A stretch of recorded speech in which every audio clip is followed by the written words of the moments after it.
শুভ নববর্ষ সকল বন্ধুদের জানাই আন্তরিক ভালোবাসা ও অনেক অনেক শুভেচ্ছা। নতুন বছর তোমাদের সকলের খুব ভালো কাটুক এবং তোমরা সুস্থ সবল থাকো, এটাই ভগবানের কাছে প্রার্থনা করি।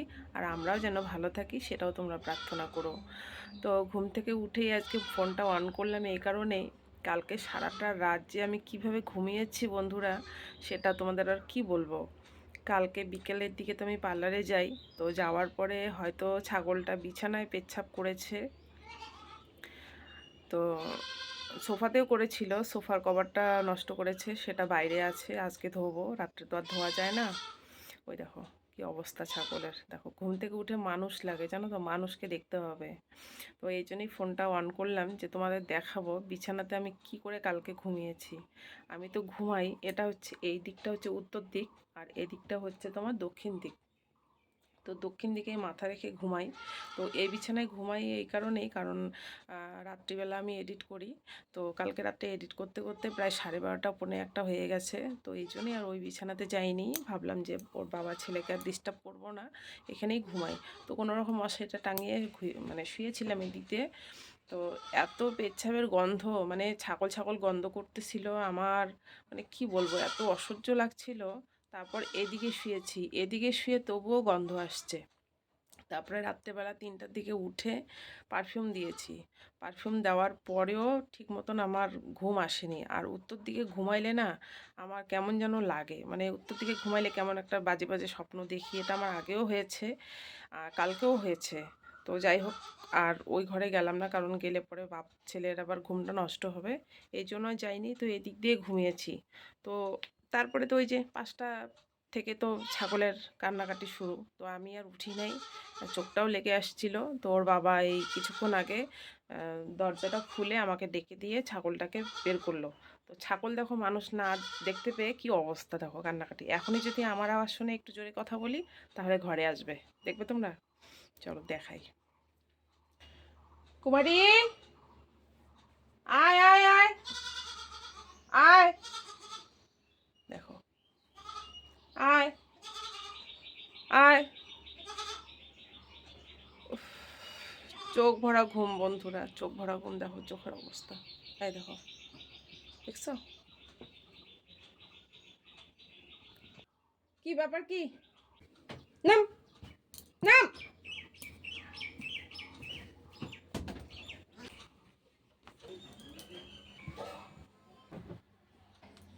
এখন তো এটার মধ্যে পেচ্ছাপের গন্ধ করতেছে না, মানে কালকে এটার মধ্যে না কোনটার মধ্যে করছে জানি না, কিন্তু বিছানায় প্রচন্ড গন্ধ করতেছিল, কিন্তু এখন পুরোটাই পারফিউমের গন্ধ পাচ্ছি।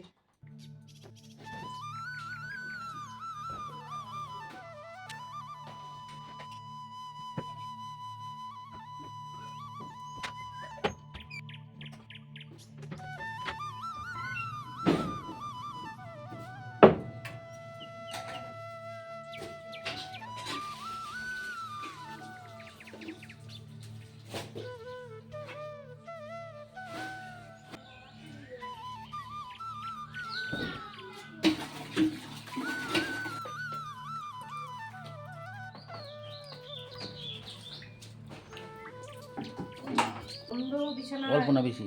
জানি না কোথায় করছে, প্রচন্ড গন্ধ, ঘুমাইতেই পারিনি রাত্রেবেলা। কলেজের আজকে ওই যে কয়টা করবে হ্যাঁ, ওই যে খারাপ খারাপ হবে পরে। তাহলে মুশকিল। তো এখানে ঈশানের বাবা আর আমি দুজনে মিলে কথা বলছিলাম, সকালবেলা মেয়েকে ফোন করার পরে কলেজ যাবে কি না, কী আছে কি নেই, কী রান্না করলো, কি খাবে, তো এইসব নিয়ে কথা হইলো।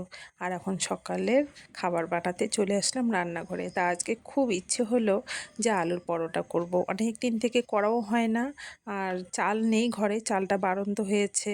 তো ভাবলাম চলো কি আর বানাবো, কারণ আমাদের গরিব মানুষের ঘরে তো আর আটা মুড়ি ছাড়া কিছুই থাকে না। তাই ভাবলাম যে চলো প্রেশার কুকারে তাড়াতাড়ি করে 3টা আলু সিদ্ধ করে আলুর পরোটা বানিয়ে নেই। কিন্তু এদিকে আবার সাদা তেলও নেই, তো ভাবলাম যে চলো বরকে সর্ষের তেল দিয়ে করে দিই, আর আমরা না হয় একটু ঘি দিয়েই করেই খাবো। তাই দেখো ঘি দিয়ে ভাজছি ছেলের জন্য আর আমার জন্য।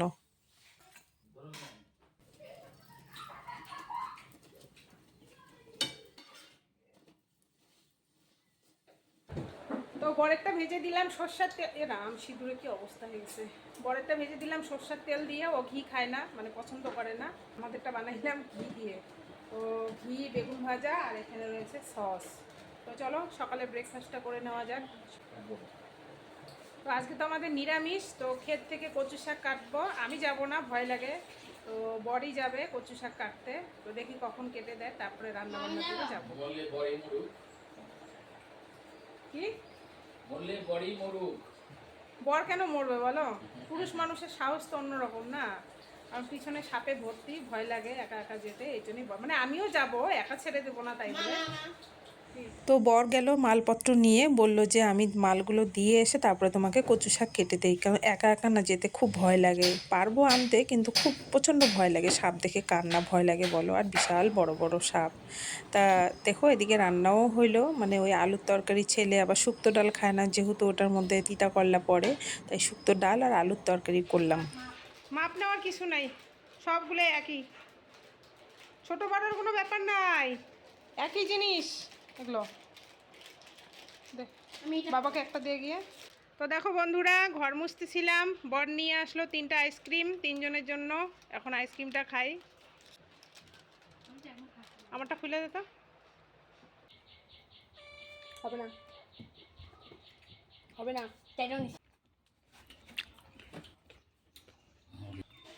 অনেকটা কুলফির মতো, তাই না?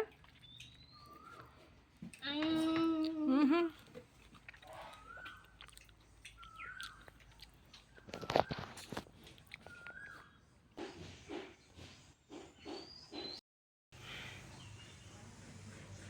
কখন বেকি নিয়ে বেরোচ্ছে, এখনও আসে না। কখন থেকে বলতেছি তাড়াতাড়ি কাটো, রান্নাটা করি, সেও ঘাস কাটতেছে এখন। ও কখন বেরোচ্ছে, এখনও আসে। রান্না করবো না কচু শাকটা, লাগে কচু শাকটা কাটো। 2:30 বাজে, কখন রান্না করব, কখন স্নান করব, কখন পূজা দেব? যেটা করতে আসো সেটা করো। জঙ্গল পরিষ্কার করে এখন।